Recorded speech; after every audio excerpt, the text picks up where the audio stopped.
right. එතකොට අද අපි මේ වීඩියෝ එකෙන් කතා කරනවා SFT සිලබස් එකේ වැදගත්ම වෙන පාඩමක් ගැන. ඒ තමයි බලය කියන පාඩම. එතකොට මේ බලය කියන පාඩමට එද්දී මේක දීර්ඝ ඒකකයක් පාඩම් එක කිහිපයක් ඔස්සේ තමයි සාකච්ඡා කරන්න තියෙන්නේ. එතකොට අපි මේ වීඩියෝ එකෙන් අද කතා කරන්නේ ඒකේ පළවෙනි කොටස. එතකොට මේ වගේ කොටස් තුනක් හෝ උපරිම හතරක් වගේ යද්දී මේකේ තියරි කොටස් ටික සාකච්ඡා කරලා අවසන් කරන්න අපිට පුළුවන් වෙනවා. අපි මුලින්ම බලමු මේ පළවෙනි කොටසේදී අපිට සාකච්ඡා කරන්න තියෙන මාතෘකා ටික මොනවද කියලා. ඊට පස්සේ අපි එකින් එක සාකච්ඡා කරගෙන යමු. හරි. ඒතර බලය මේ කොටස ගත්තාම අපිට පළවෙනියට කතා කරන්න තියෙනවා මේ බලයක් කියන්නේ මොකක්ද? බලයේ හැසිරීම කොහොමද කියලා අපිට පළවෙනියට සාකච්ඡා කරන්න තියෙනවා. ඊට පස්සේ ආපුවාම බල විභේදනය ගැන ඒ සංකල්පය ගැන අපිට කතා කරන්න තියෙනවා මේ පාඩමේදී. ඊට පස්සේ නිව්ටන් නියම පළවෙනි නියමය, දෙවෙනි නියමය, තුන්වෙනි නියමය විදිහට නිව්ටන්ගේ නියම තුනක් තියෙනවා. ඒව ගැන අපිට කතා කරන්න තියෙනවා. ඊට පස්සේ අපිට ගම්ම්‍යතාවය කියන සංකල්පය ගැන මේ පාඩමේදී ටච් කරන්න තියෙනවා. ඊට පස්සේ F = ma කියන සමීකරණය ගැන කතා කරන්න තියෙනවා. ඊට පස්සේ අපි එද්දී ඊළඟ මාතෘකාවට වස්තුවක බර හරි ඒත් එක්කම ඒකේ ගුරුත්ව කේන්ද්‍රය ගැන කතා කරන්න තියෙනවා. ඊට පස්සේ ওই ගුරුත්ව කේන්ද්‍රයට ඉද්දී දණ්ඩක ගුරුත්ව කේන්ද්‍රය, තැටියක ගුරුත්ව කේන්ද්‍රය සහ වලල්ලක ගුරුත්ව කේන්ද්‍රය කියන එක පොඩ්ඩක් විශේෂව කතා කරන්න තියෙනවා මේ පාඩමේදී. ඊට පස්සේ මාතෘකාව තමයි ස්වයං සීරුමාරු බල කියලා જાතියක් තියෙනවා. ඒ ගැන දීර්ඝව සාකච්ඡා කරන්න තියෙනවා. ඒකෙදි ආතතිය, හරි, තෙරපුම, ඝර්ෂණය, අභිලම්භ ප්‍රතික්‍රියාව කියන ඔන්න ඔය ප්‍රධාන බල කීපය ගැන කතා කරන්න තියෙනවා. ඊට පස්සේ ඝර්ෂණය කියන මාතෘකාවට එන්න ඕනි. ඝර්ෂණය කියන මාතෘකාවට ආවට පස්සේ ඒකෙදි ස්ථිතික ඝර්ෂණ ආකාරය කියන්නේ මොන වගේ අවස්ථාවක්ද? ගතික ඝර්ෂණ ආකාරය කියන්නේ මොන වගේ අවස්ථාවක්ද? සීමාකාරී ඝර්ෂණ අවස්ථාවේදී මොනවද වෙන්නේ? ඔන්න ඔය සංසිද්ධීන් කීපය ගැන කතා කරන්න තියෙනවා. ඊට පස්සේ F = μr කියන ඒ ඝර්ෂණ සංගුණකයත් ආශ්‍රිතව අභිලම්භ ප්‍රතික්‍රියාවත් ආශ්‍රිතව ගොඩනැගුණු ඒ සමීකරණය ගැන අපිට කතා කරන්න තියෙනවා සහ ඒ ආශ්‍රිතව ගැටලු කීපයක් සුළු කරන්න තියෙනවා. ඊට පස්සේ මේ පාඩමේ අවසාන කොටසදී මේ අපි උඩ ඉගෙන ගත්ත ඔක්කොම තියරි concept දාලා අපිට ගාණක් දුන්නාම ඒ ගාණ කොහොමද හරියට බල ටික ලකුණු කරගන්නේ කියන එක ගැන මේ වීඩියෝ එකේදී සාකච්ඡා කරනවා. හරි. එහෙනම් අපි මේ පාඩමේ කොටසින් කොටස අධ්‍යයනය කරගෙන යමු. මම පළවෙනි කොටසින් පටන් ගන්නම්. හරි. මේකෙන් පටන් ගන්නම්. බලය ගැන සාකච්ඡා කරන්න. right. බලය කියන්නේ මොකක්ද? බලය කියන එක නිශ්චිතව බලය කියන්නේ මෙන්න මේකමයි කියලා අර්ථ දැක්වීමක්, හරි අර්ථ දැක්වීමක් එහෙම එකක් නෑ. බලයක් කියන්නේ යම්කිසි වස්තුවක චලිත ස්වභාවය වෙනස් කිරීමට හෝ, හරි, යම්කිසි වස්තුවක චලිතයේ වෙනස් ස්වභාවය වෙනස් කිරීමට හෝ වෙනස් කිරීමට දරන ප්‍රයත්නයට තමයි අපි කියන්නේ බලයක් කියලා. හරි. එහෙම කියවට තේරෙන්නේ නැහනේ. උදාහරණයක් විදිහට මේ විදිහට හිතන්න. හිතන්න මෙන්න මේ විදිහට වස්තුවක් තියෙනවා කියලා. හරි. වස්තුවක් තියෙනවා. මොකද කරන්නේ? ලොකු පෙට්ටියක් කියලා හිතන්නකෝ. සාමාන්‍ය මේ වගේ ලොකු පෙට්ටියක් කියලා හිතන්නකෝ. මෙන්න මේ වස්තුව නිශ්චලව තමයි තියෙන්නේ. ඒ කියන්නේ හෙල වෙන්න මොකුත් නැහැ. සාමාන්‍ය පරිසරයක තමයි මේ වස්තුව තියලා තියෙන්නේ කියලා හිතන්නකෝ. මොකද කරන්නේ? අපි එතෙන්ට ගිහිල්ලා, හරි, එතෙන්ට ගිහිල්ලා මොකද කරන්නේ? මේක තල්ලු කරන්න try කරනවා. හරි, තල්ලු කරන්න try කරනවා. එතකොට අපි යොදන බලය, ඔන්න දැන් මේ බලය කියන වචනේ එනවා. අපි යොදන බලය ඒක තල්ලු කිරීමට ප්‍රමාණවත් නම් ඒ වස්තුව ඉස්සරහට චලනය වෙනවා. මේ මෙතනදී උදාහරණ නම් මේ පෙට්ටිය ඉස්සරහට තල්ලු වෙනවා. බලය ප්‍රමාණවත් වෙන්නේ නැත්නම් මොකද වෙන්නේ? හරි, එක්කෙනෙක්ගෙන් එක කරගන්න බැහැ නම් අපි මොකද කරන්නේ? හරි, තව කෙනෙක්ගේ උදව්වක් කරගෙන ඒක තල්ලු කරන්න බලනවා. එතකොට එහෙම හරි කමන්නේ අපි මේක තල්ලු කරා කියලා හිතන්නකො. එතන මොකද කරේ? වස්තුව තිබ්බේ නිශ්චලව, අපි බලයක් යොදලා ඒ වස්තුවේ චලිත ස්වභාවය වෙනස් කරා. මොකද්ද වෙනස් වෙච්ච චලිත ස්වභාවය? නිශ්චලතාවයේ ඉඳලා චලනය වන අවස්ථාවට මේ වස්තුව පත් වුණානේ. දැන් ඔය එක උදාහරණයක්. ඊට පස්සේ මෙහෙම හිතන්නකෝ. දැන් ඔන්න ක්‍රිකට් මැච් එකක් යන වෙලාවක්. හරි. මේ පැත්තෙන් මොකද කරන්නේ? ඔන්න බෝලයක් ඉවනවා. හරි බෝලයක් ඉවනවා. ඊට පස්සේ මේ පැත්තේ ඉන්න මිනිස්සයා හරි බැට් එකක් අරගෙන මේ බෝලෙට ගහනවා කියලා හිතන්න. මෙන්න බෝලේ ආවා. මේ බෝලෙට ගහනවා කියලා හිතන්න. මෙන්න මෙහෙම ගිහිල්ලා හරි 4 6 සීමාව පන්නලා යන්න. එතකොට මොකද කරන්නේ? බෝලේ ආවා.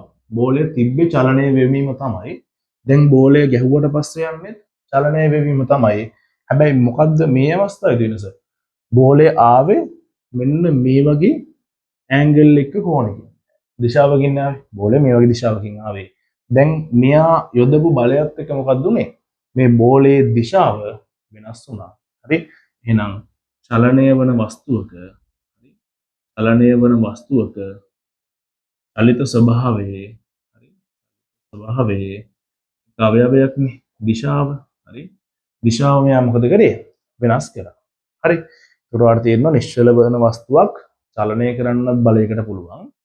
චලනය වන වස්තුවක චලිත ස්වභාවය නැත්නම් චලිත දිශාව වගේ වෙනස් කරන්නත් මේ බලයකට පුළුවන්. දැන් මෙහෙමයක් හිතන්නකො. නම ගන්නවා. හිතන්න මෙහෙම.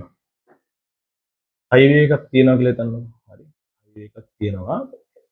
හයිවේ එකේදී මොකද වෙන්නේ? දැන් වාහනයක් යනවා මෙතන. හරි. වාහනයක් යනවා. මෙහෙම වාහනයක් යනවා මෙහෙම ඉස්සරහට. යද්දි එකපාරටම ඒ වාහනේට පේනවා මෙතන ඉස්සරහින් බස් එකක් වගේ ගිහිල්ලා ඒ බස් එක බ්‍රේක් කරනවා. ඒ බස් එක එකතැන බ්‍රේක් කරලා නවතිනවා. එතකොට මේ රියදුරා මේ බස් එක නවතිනවා කියලා ඈත ඉඳලා දැක්කොත් එයා මොකද කරන්නේ?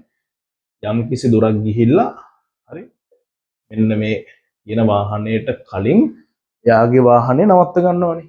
එතකොට හිතන්න මෙහෙට යද්දි එයා ගියේ පැයට කිලෝමීටර් 70කින් කියලා කිව්වොත් එහෙම එයා පක්කෝ තැනකදී එයාගේ වාහනේ නවත්ත ගන්නවා. එහෙනම් මෙතනදී මොකක්ද වෙලා තියෙන්නේ? චලනය විවී තිබ්බ වස්තුවක් මොකද කරගත්තේ? නිශ්චල කරගත්තා. හරි? නිශ්චල කරගත්තා. ඒතර ඔයාලට පේනවා මේ බලයෙන් කරන්න පුළුවන් කාර්යයන් කීපයනේ. මොකද්ද? නිශ්චල වස්තුවක් චලනය කරවන්න පුළුවන්. චලනයේ වෙවී තියෙන වස්තුවක චලිත ස්වභාවය වෙනස් කරන්න පුළුවන්. චලනයේ වෙවී තියෙන වස්තුවක් නිශ්චල කරන්න පුළුවන්. ඔන්න ඔය වගේ ආකාර කීපයක් මේ බලයට කරන්න පුළුවන්. එතකොට බලයක් කියන්නේ මොකක්ද කියන එකේ අපේ අයිඩියා එකක් වඩ දිනවනේ. එහෙනම් අපි යන් ඊළඟ මාතෘකාවට මේකේ තියෙන සබ් ටොපික් එකට බල විභේදනයට.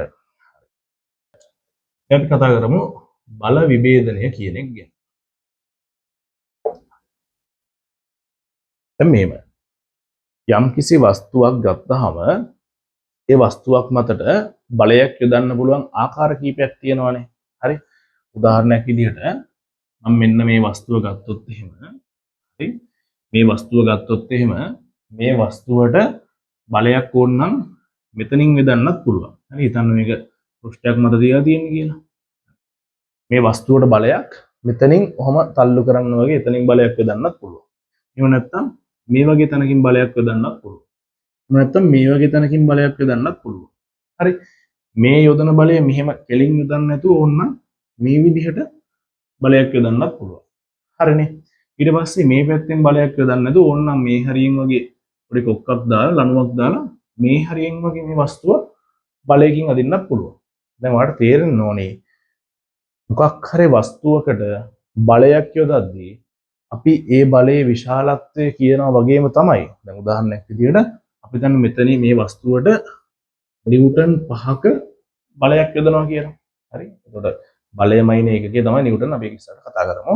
නිව්ටන් 5ක බලයක් යොදනවා වස්තුවකට. හරි? ඊට පස්සේ හිතන්න මෙතනින් නිව්ටන් 10ක බලයක් යොදනවා.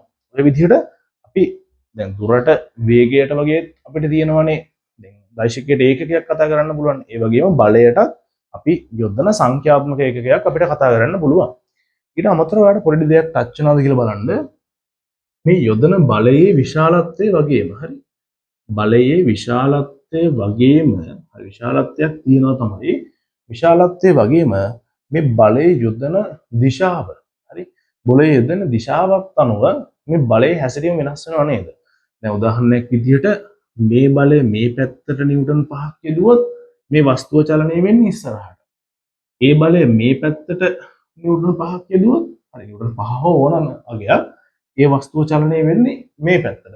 ඒතර බලය යොදන දිශාවත් එක්ක බලයේ හැසිරීම වෙනස් වෙනවනේ. එහෙනම් අපි බලයක් කතා කරද්දී හරි බලයක් කතා කරද්දී විශාලත්වයේ වගේම දිශාව කියන එකත් අනිවාර්යයෙන්ම කතා කරන්න ඕනේ.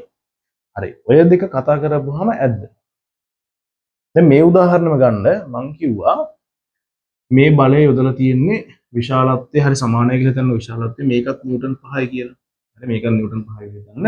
හරි මේ බලය යොදපුවාම ඒක මේ මෙහිම බලයක් යදුවත් ඒ බලයෙන් ඇති වෙන ස්වභාවය අනුව මේ වස්තුව මේ ඉස්සරහටම ගමන් කරන්නේ. ඒ වුණාට හිතන්න මෙතනින් නිව්ටන් 5ක් දානවා මේ පැත්තට දානවා. ඒ වගේම මෙතනින් නිව්ටන් 5ක් දැම්මුත් මේ පැත්තට දාන එකේ වෙන්නේ එකම දේද? නෑනේ. වෙනස් වෙන්න පුළුවන්. දැන් මේ පැත්තේ නිව්ටන් 5 දාවම සමහරට මේ වස්තුව පෙරලීමකට ලක් වෙන්න පුළුවන්. මේ පැත්තේ නිව්ටන් 5 දාපුවම පෙරලෙන්නේ නැතුව ඉස්සරහට ගමන් කරන්න පුළුවන්. එහෙනම් අනිවාර්යයෙන්ම අපි යම්කිසි වස්තුවකට බලයක් යොදද්දී ඒ බලය යොදන තැන ඊටාම වැදගත්. හරි? බලය යොදන තැන ඊටාම වැදගත්. එතකොට අපි එන්නේ ඒ බලය යොදන තැනට කියනවා. හරි? බලය යොදන ලක්ෂ්‍ය ඔස්සේ හරි? බලය යොදන ලක්ෂ්‍ය ඔස්සේ ඒ ඇතිවන ක්‍රියාවක් ඇති වෙන්න හේතු වෙනවනේ. අන්න ඒකට අපි කියනවා බලයේ ක්‍රියා රේඛාව කියලා. හරි? බලයේ ක්‍රියා රේඛාව. ඒක තේරුම් ගන්න ඕනේ මෙන්න මෙච්චරයි. බලයක් කතා කරද්දී බලයට විශාලත්වයකුත් තියෙනවා දිශාවකුත් තියෙනවා. විශාලත්වයකුයි දිශාවකුයි තියෙන භෞතික රාශියක් එහෙනම් මොකක් කියලා අපි හඳුනනවද? දෛශිකයක් කියලා හඳුන්වනවා. එහෙනම් බලය කියන්නේ දෛශිකයක්. ඒ වගේම ඒ බලය යොදන තැන අනුව ඒ බලයෙන් කෙරෙන කාර්ය වෙනස් වෙනවා. ඒකට බලය යොදන ලක්ෂයක් තියෙනවා. ඒ ලක්ෂ්‍ය ඔස්සේ ක්‍රියා කරන බලයේ ක්‍රියා රේඛාවක් තියෙනවා. ඒතර මේකේ බලය යොදන ලක්ෂ්‍ය මොකද්ද? ක්‍රියා රේඛාව මොකද්ද? ඒවා ගැන අපි ඉස්සරහට බල සමතුලිතතාවයේ පාඩමේදී හොඳට ඉන් ඩීටේල් කතා කරමු. මට කියන්න ඕනකම තියෙන්නේ බලයකට විශාලත්වයක් තියෙනවා වගේම දිශාවකුත් තියෙනවා. දැන් අපි බල විභේදනය කොටස සාකච්ඡා කරන්න. දැන් හිතන්න මේවා. හරි? මම ගන්නම් හරි මේ වගේ වස්තුවක් කියලා හිතන්න. හරි මේ වගේ වස්තුවක් කියලා හිතන්න. මේ වස්තුවට අපිට පුළුවන් මේ පැත්තට බලයක් යොදන්න. හරි? මම උදාහරණයක් විදිහට හිතන්නම්. මේකට යෙදුවා නිව්ටන් 5ක වගේ බලයක්. හරිද? නිව්ටන් 5ක වගේ බලයක් මේ පැත්තට යෙදුවා. හිතන්න පොළව තියෙන්නේත් මෙන්න මේ විදිහට පොළවට. එතකොට පොළවට සමාන්තරව තමයි මේ නිව්ටන් 5ව කියන බලය යොදලා තියෙන්නේ. ප්‍රශ්නයක් නැහැ. ඊට පස්සේ තව උදාහරණයක් ගන්න. ඔයාට ඒ වස්තුවම තියනවා කියලා හිතන්න. ඔයා ඒ වස්තුවට උඩට බලයක් යොදනවා නිව්ටන් 10ක. හරි. උඩට බලයක් යොදනවා නිව්ටන් 10ක. එතකොට පොළවට නිව්ටන් 10 කොහොමද යොදලා තියෙන්නේ? ලම්බකව. හරි. ඒ කියන්නේ අංශ 90ක් ලම්බක තමයි යොදලා තියෙන්නේ. එතකොට මේ බලය වට තේරෙනවා පොළවට සමාන්තරව යොදලා තියෙන්නේ. මේ බලය යොදලා තියෙන්නේ පොළවට ලම්බකව. දැන් හිතන්න මෙහෙම උදාහරණයක්. ඔයාට මේ වස්තුවම තියෙනවා. හරි. ඔයා යොදන බලයක් මෙන්න මේ දිශාවට. මේ දිශාවට ඔයා බලයක් යොදනවා. අංශක නිව්ටන් 3ක් කියලා හිතන්න. හරි. නිව්ටන් 3ක් කියලා හිතන්න. පොළව මේ විදිහට තියෙනවා කියලා හිතන්න. පොළව මේ විදිහට තියෙනවා. දැන් මේ නිව්ටන් 3ක් යොදපු බලය අපිට කියන්න පුළුවන්ද පොළවට සමාන්තරව බලයක් යදුවා කියලා? බෑනේ. පොළවට ලම්බකව බලයක් යදුවා කියලා කියන්න පුළුවන්ද? බෑ. හැබැයි ඍජුවම අපිට කියන්න බැරි වුණාට මෙන්න මේ යොදපු නිව්ටන් 3 වෙනි බලය අපිට පුළුවන් පොළවට සමාන්තරව කොච්චර බලයක් බෙදෙන්න විදිහටද පොළවට ලම්බකව කොච්චර බලයක් යදෙන විදිහද යෙදුවේ කියලා කියන්න. ඒ කියන්නේ කොහොමද කියලා මම ඊළඟට කියන්නම්. අපි මොකක් හරි බලයක් හිතන්න මෙහෙම මම නිකන් උදාහරණයක් විදිහට බලයක් ගන්නවා. අරගෙන මේක හිතන්න පොළවට සමාන්තර අක්ෂය කියලා හිතන්නකෝ. හිතන්න මෙතන තියෙනවා පොඩි ගෝලයක්. ඒ ගෝලෙට තමයි මේ පොළොව උඩ තියෙන ගෝලෙට මේ වගේ බලයක් යොදන්නේ. අපි ගමු මේ බලය F කියලා. හරි. කියලා බලය ගමු. ඒ කියන්නේ ඕනම් බලයක් F එක 5 10 15 ලක්ෂය ඕන සංඛ්‍යාවක් වෙන්න පුළුවන්. F කියලා මම ගත්තේ පොදුවේ බලයට සිම්බල් එකක් විදිහට. මේ විදිහට බලයක් යොදනවා කියලා හිතන්නකෝ. එතකොට තවත් හිතන්න පොළවට θ කියන අනතයකින් යොදන්නේ කියලා. දැන් මේ θ කියන්නේ මහ ලොකු දෙයක් නෙමෙයි. θ කියන්නේ අංශක 20 15 30 ඔය වගේ මොකක් හරි වෙනස් වෙන අගයක්. හරි. හැබැයි සුළු කෝණයක්. මේ රූපය සරහන ඇටියට සුළු කෝණයක්. මෙන්න මේ විදිහට යොදනවා කියලා හිතන්නකෝ. මෙහෙම ඔයා කොහේ හරි බලයක් දැක්කොත් හරි මේක මේ විදිහටම තියෙන්න ඕනේ නැහැ. හරි. හිතන්න මෙන්න වස්තුව හරි ඒ වස්තුවට මේ විදිහට බලයක් යොදනවා වෙන්නත් පුළුවන් නේ. හරි. මේ විදිහට බලයක් යොදනවා වෙන්නත් පුළුවන්. එතකොට අපිට මේ කෝණය ඕන නම් මේ වස්තුවේ කෝණය අපිට ලකුණු කරන්න පුළුවන්. හිතන්න මේක පොළව මට්ටම කියලා කියන්නේ සමාන්තර අක්ෂය කියලා. මේ වස්තුවේ කෝණය අපිට ඕන නම් මේ සමාන්තර නැත්නම් පොළවට සමාන්තර අක්ෂය ඔස්සේ මෙන්න මෙහෙම ලකුණු කරන්නත් පුළුවන්. එහෙම නැත්නම් අපිට කෝණයට ලම්බක අක්ෂය ඔස්සේ ලකුණු කරන්නත් පුළුවන්. හරි. හැම වෙලෙම θ ගන්න ඕන කියලා උමනාවකුත් නැහැ. අපිට ඕන සිම්බල් එකක් ගන්න පුළුවන් ඇල්ෆා හරි ඕන එකක් ගන්න පුළුවන්. ඒක නෙමෙයි මෙතන කතාව. හරි. මෙහෙම බලයක් ලකුණු කරන්න පුළුවන්. යම්කිසි අක්ෂයකට සමාන්තරවද ලම්බකද කොහොම හරි අපිට බලයක් ලකුණු කරන්න පුළුවන්. බලයේ විශාලත්වයයි මේ කොයි විදිහේ ඇන්ගල් එකකින්ද තියෙන්නේ කියලා දිශාවත් එක්ක ලකුණු කරලා. දැන් මම මෙන්න මේ කතා කරා වගේ පොළවට සමාන්තරව සහ පොළවට ලම්බව බලයක් තිබ්බොත් අපිට ඒක ෆීල් වෙනවා වැඩිනේ. අපිට දැනෙනවා වැඩිනේ. ඒ වගේම තමයි කැල්කියුලේෂන්ස් වලට යද්දී මේ පොළවට සමාන්තරව බලයක් තියාගත්තොත් සහ පොළවට අභිලම්බව එහෙම නැත්නම් අංශක 90ක් විදියට උඩට වෙන්න පුළුවන් පල්ලෙහාට වෙන්න පුළුවන් ප්‍රශ්නයක් නැහැ. තියාගත්තොත් අපිට කැල්කියුලේෂන්ස් පහසු වෙනවා. හරි. කැල්කියුලේෂන්ස් පහසු වෙනවා. අන්න ඒක පහසු කරගන්න විතරමයි හරි මෙන්න මේ බල විභේදනය යූස් කරන්නේ. එහෙම නැතුව ඔයාට මෙහෙම බලයක් තියාගෙන ගාණක් හදාගන්න බැරි කමක් නැහැ. අපේ කැල්කියුලේෂන්ස් පහසු කරගන්න විතරමයි මේක යූස් කරන්නේ. හරි. මම කියන්නම් දැන් මේ වගේ බලයක් කොහොමද සිරස් අක්ෂයක් ඔස්සේ විභේදනය කරගන්න කියලා. හොඳට මතක තියාගන්න මෙන්න මේ කියන සංකල්පය. අපි මෙන්න මෙහෙම පොඩි තියරි එකක් මතක තියාගන්න. මේක ඔප්පු කරලා ගන්න පුළුවන් ත්‍රිකෝණමිතිය ආශ්‍රයෙන්. එහෙම නැතුව මේක සරලව මතක තියාගන්න තියෙන මෙන්න මේ තියරි එක. අපි ගත්තොත් එහෙම අපි සලකනු ලබන කෝණය. හරි හොඳට මතක තියාගන්න. මේ කෝණය අනිවාර්යෙන්ම අපි සලකනු ලබන කෝණය වෙන්න ඕනි. හරි. සලකනු ලබන කෝණයත් එක්ක ළඟම තියෙන අක්ෂය. දැන් උදාහරණයක් විදිහට මේ කෝණය ගත්තොත් එහෙම මෙතනින් අපි ගන්න මේ අක්ෂයනේ. අපි මෙතන කෝණය සැලකුවොත් එහෙම අපිට ළඟම තියෙන ලම්බ අක්ෂය තමයි ගන්න. එතකොට සලකනු ලබන කෝණයත් එක්ක අක්ෂය හරි සලකනු ලබන කෝණයත් එක්ක යටින් තියෙන අක්ෂයක් මෙතන සමාන මෙතනින් තියෙන්න පුළුවන්. ඒ කෝණයත් එක්ක කොහොම හරි ඒ බලයත් එක්ක හැදිලා තියෙන අක්ෂයත් එක්කනේ කෝණය හැදිලා තියෙන්නේ. අක්ෂ දෙකක් එකතු වෙලානේ කෝණයක් හැදෙන්නේ. අන්න ඒ බලයත් එක්ක ඒ කෝණේ අදාළ වෙන හරි කෝණේ අදාළ වෙන අක්ෂය. දැන් මේක උදාහරණයක් හැටියට නම් මෙතන බලය නම් තියෙන්නේ මෙතන කෝණය නම් තියෙන්නේ. ඒ බලයයි ඒ කෝණයයි අදාළ කරගෙන හදන්න පුළුවන් අපිට අක්ෂයක් තියෙනවනේ තිරසෝ සිරස් අක්ෂයක්. අන්න ඒ අක්ෂය මත බලය. හරි. ඒ අක්ෂය මත බලයට අපි ඒ බලයේ cos අගය කියනවා. උදාහරණයක් විදිහට දැන් මේ බලය f නම් අපි කියනවා f cos θ කියලා. හරි. එතකොට එහෙම ගන්නවනේ දැන් අක්ෂය. එතකොට එහෙම නැතුව ඊට ලම්බක වෙන ඉතුරු බලයට අපි කියනවා. හරි. එහෙම ගත්තට පස්සේ දැන් ඉතුරු අක්ෂයත් එක්ක හදන කෝණය එනවනේ. ඉතුරු අක්ෂයත් එක්ක හදන බලයක් එනවනේ. ඒකට අපි කියනවා f sin θ කියලා. right? ඔන්න ඔච්චරමයි මතක තියාගන්න තියෙන්නේ. කොහොමද බලයක් විභේදනය කරන්නේ? අපි බලය බලනවා. බලයත් එක්ක අපි සලකන්නේ මොන කෝණයද කියලා බලනවා. ඊට පස්සේ මේ කෝණයත් එක්ක සිරස් අක්ෂයද තිරස් අක්ෂයද මොකක්ද කියලා බලනවා. අරගෙන ඒ හදන අක්ෂය මත ක්‍රියා කරන බලය අපි කෝණයත් එක්කම තියෙනවා නම් ඒ අක්ෂය ඒ බලයට අදාළ බලය අරගෙන උදාහරණයක් මේක f නම් f cos θ කියලා ගන්නවා. එහෙම නැත්නම් f sin θ කියලා ගන්නවා. f cos θ sin θ කියන්නේ මහ ලොකු දෙයක් නෙමෙයි. මේක ත්‍රිකෝණමිතිය කතා කරන දෙයක්. අපි ත්‍රිකෝණමිතික හරි ත්‍රිකෝණමිතිය කතා කරන දෙයක්. අපි ඍජුකෝණීය ත්‍රිකෝණයක් ගත්තාම හරි ඍජුකෝණීය ත්‍රිකෝණයක් ගත්තාම ඒකෙදි අපි කියනවා මෙන්න මේ ඍජුකෝණයට ඉස්සරහින් තියෙන පාදයට කර්ණයේ පාදය කියලා. හරි දැන් මම මෙතන ත්‍රිකෝණමිතිය ලොකුවට ගන්නන්න යන්නේ නැහැ. අර ත්‍රිකෝණමිතිය වෙනම පාඩමක් තියෙනවානේ. මේ පාඩමේදී මේක දීර්ඝව විස්තර කරලා තියෙනවා. ත්‍රිකෝණයට ඍජුකෝණයට ඉස්සරහින් තියෙන පාදයට අපි කියනවා කර්ණ පාදය කියලා. අපි මොකක් කරේ සලකනු ලබන කෝණයකට ඉස්සරහින් තියෙන පාදයට කියනවා සම්මුඛ පාදය කියලා. ඒ කෝණයත් එක්ක හැදිච්ච පාදය. එහෙම නැත්නම් මේ කර්ණ පාදය අරගෙන සම්මුඛ පාදය ගත්තාම ඉතුරු වෙන පාදයට අපි කියනවා බද්ධ පාදය කියලා. හරි. එතකොට sin θ කියන්නේ සම්මුඛ පාදය බෙදීම කර්ණ පාදයට. හරි. cos θ කියලා කියන්නේ හරි සකසයින් බක cos. බද්ධ පාදයේ බෙදීම කර්ණ පාදයට. හරි. ඒත් එකම tan θ මම නිකන් කියන්න මෙතනට ඕමනා වෙන්නේ නැහැ. tan θ කියලා කියන්නේ හරි සම්මුඛ පාදයේ බෙදීම බද්ධ පාදය. එහෙම නැත්නම් sin θ බෙදීම cos θ.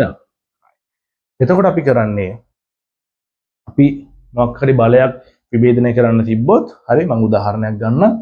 හිතන්න මේක උදාහරණය කියලා. හරි.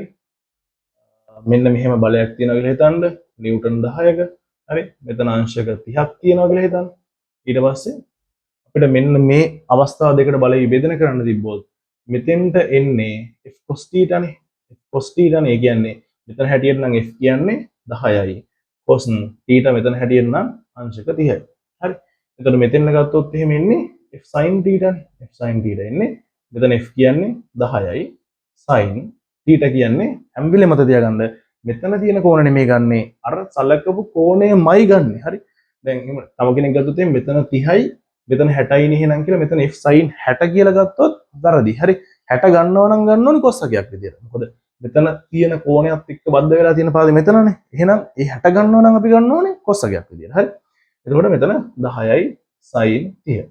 හරි. දැන් ඊට පස්සේ ඉතින් මේක සුළු කරගන්න තියෙන අපිට කැල්කියුලේටර් එක යූස් කරන්න පුළුවන්. එහෙම නැත්නම් මේ වගේ 30 45 60 90 වගේ කෝණ අපිට කොහොම මත තියාගන්න normal සාමාන්‍ය ත්‍රිකෝණමිතිකාව නිසා එහෙම මත තියාගෙන මේ ගාන සුළු කරගන්නත් පුළුවන්. right. එතකොට ඔන්න ඔය විදිහට තමයි බලයක් තිරස් අක්ෂය ඔස්සේ සහ සිරස් අක්ෂය ඔස්සේ විභේදනය කරගන්නේ. right. එහෙනම් අපි ඊළඟ මාතෘකාවට යමු.